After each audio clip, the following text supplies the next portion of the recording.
এই 30 তারিখের মধ্যে তাদের ভিসার মেয়াদ শেষ হয়ে যাবে। এরা যদি কোনোভাবে সৌদি আরব গিয়ে পৌঁছাইতে না পারে তাহলে কিসের জন্য এত বড় বড় মন্ত্রণালয় পালতেছি আমরা? এখানে আমি মাননীয় পররাষ্ট্রমন্ত্রী, মাননীয় বিমান মন্ত্রী যারা আছেন, বিমান প্রতিমন্ত্রী তারা আছেন, তারা আপনারা এক একটা সরকারি চাকরির নামে যে পরিমাণ ঘুষ নেন এটা তো আর বলার ইচ্ছাই এখন আর আপাতত নাই। তো সরকারি চাকরিও দিতে পারবেন না, দেশেও চাকরি দিতে পারবেন না। আর যে লোকটা এত কষ্ট করে বিদেশে গিয়ে একটা চাকরি নিল তার চাকরিটাও খেয়ে দিবেন। আপনি না হয় আবার পুনরায় মন্ত্রী হইতে পারবেন, কিন্তু একটা প্রবাসী চাকরি চলে গেলে তাদেরকে কি আর কিছু করতে পারবেন? এটা দেখতেও লজ্জা লাগে যে সৌদি এয়ারলাইন্সের সামনে আমার বাংলাদেশের মানুষগুলা এই তীর্থের কাকের মতো তাকায়। আসসালামু আলাইকুম ওয়া রাহমাতুল্লাহি ওয়া বারাকাতুহু। দর্শক শ্রোতা, আপনাদের মাঝে আবারও নতুন একটি নিউজ নিয়ে হাজির হলাম। দর্শক, আপনাদের দেখাতে চলেছি খুবই গুরুত্বপূর্ণ ভিডিও। আপনারা ভিডিওটি না টেনে সম্পূর্ণ ভিডিওটি ধৈর্য ধরে দেখবেন। দর্শক, আপনাদের দেখাবো ব্যারিস্টার সুমন ভাই আবারও কি তথ্য নিয়ে আলোচনা করেছেন। আমাদের দেশ থেকে সৌদি এবং অন্যান্য দেশগুলোয় যে প্রবাসী ভাইয়েরা তারা যান এবং তারা প্রতারণার শিকার হন এবং ওইখানে যে অনেক কাজকাম পান না, অনেক সমস্যার শিকার হন। এ নিয়ে আমাদের মন্ত্রীরা কোনো রকম কোনো কথা বলেন না। এ বিষয় নিয়ে তিনি স্বরাষ্ট্রমন্ত্রী এবং অন্যান্য মন্ত্রীকে দায়ী করেছেন এবং তাদেরকে নিয়ে অনেক কথা বলেছেন। দর্শক, আমরা সেই কথাগুলো ব্যারিস্টার সুমন ভাইয়ের মুখ থেকে শুনে আসব। দর্শক, তাহলে চলেন আমরা মূল ভিডিও চলে যাই। ব্যারিস্টার সুমন ভাই এই মন্ত্রীদেরকে নিয়ে কি আলোচনা করলেন, তাহলে চলেন মূল ভিডিওটি দেখে আসি।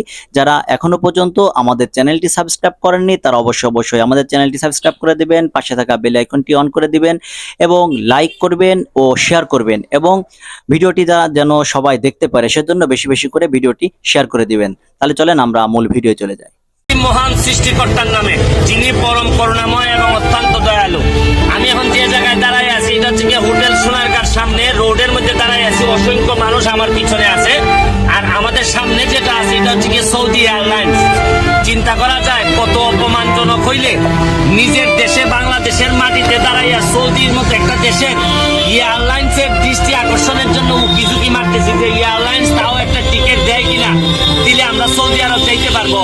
2 দিন ধরে প্রায় এখানে 5-10 হাজার মানুষ সৌদি আরবে যাওয়ার জন্য একটা টিকিটের জন্য এরকম ভাবে রাস্তায় রাস্তায় ঘুরে বেড়াচ্ছে। আর সৌদি এয়ারলাইন্সের লোকজন হয়তো উপর থেকে বলতেছে আরে এরা মিসকিন, এরা এই এতিম মিসকিন, এদেরকে টিকিট দিলেই কি না দিলেই কি, কারণ এদের তো বাপ মাই নাই মনে হয়।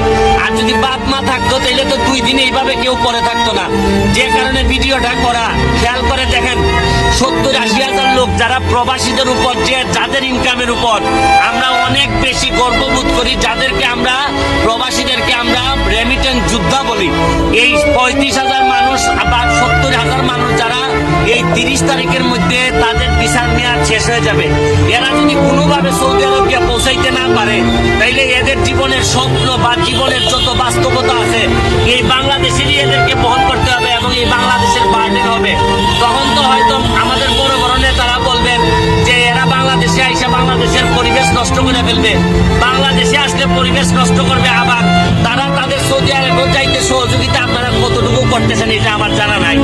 আমি মাননীয় প্রধানমন্ত্রীর দৃষ্টি আকর্ষণ করে বলতেছি যে বঙ্গবন্ধু কন্যা মাননীয় প্রধানমন্ত্রী আপনারই একমাত্র এখন আর এইটার থেকে দৃষ্টি আকর্ষণ করতে হবে। কারণ মাননীয় পররাষ্ট্রমন্ত্রীকে তো বারবার অনুরোধ করেই যাচ্ছি। এখন হচ্ছে গিয়ে যাদের এখানে যারা আছে বেশিরভাগ লোকের ভিসার মেয়াদ শেষ হয়ে যাচ্ছে। এখন আমি জানি না কোন সমস্যা, বাংলাদেশ বিমানকে কি যাইতে দেওয়া হয় না নাকি না সৌদি এয়ারলাইন্স কোনোভাবে আমাদের লোক নিতে চায় না। এইটা তো এই সরকারকেই, এই গভর্নমেন্টকে, কারণ আমাদের সবার গার্জিয়ান তো এই সরকার, এই সরকারকেই তো ব্যবস্থা নিতে হবে। আর না এইখানে এই যে চেহারাগুলা দেখতেছেন এক একটা চেহারা এক একটা পরিবার ধ্বংস হয়ে যাবে যদি এরা এই ভিসা মেয়াদ শেষ হওয়ার আগে যদি সৌদি আরবে পৌঁছাইতে না পারে। আমি এই পর্যায়ে এখানে একজন আছেন যাকে ভাই আপনি কি সৌদি আরব থাকতেন নাকি? জি, আমি সৌদি আরবে থাকতাম। এখন আপনারা এখানে কি কারণে এতগুলো লোক আপনারা এই সোনারগাঁ হোটেলের সামনে সৌদি এয়ারলাইন্সের সামনে দাঁড়ায় দিয়েছেন, কি কারণে একটু বলবেন কি? জি, অবশ্যই বলবো। আমরা এখানে আসছি মূলত আসার পরে এই পরিস্থিতি হয়ে যাওয়ার পরে তো টোটালি সব বন্ধ, যাইতে পারি না। তারপর সৌদি আরব এক থেকে প্রায় 3-3 বার আমাদের ভিসা আমার রিনিউ করাইছে। এখন 16 সেপ্টেম্বর থেকে সৌদি এয়ারলাইন্স অনুমতি পাইছে যে আমরা যত প্রবাসী আছি তাদের যাওয়ার জন্য। এখন আমাদের আকামা কিংবা ভিসার লাস্ট ডেট 30 তারিখ। 30 তারিখের মধ্যে আমাদের ওই জায়গায় যাইতেই হবে। যে আমরা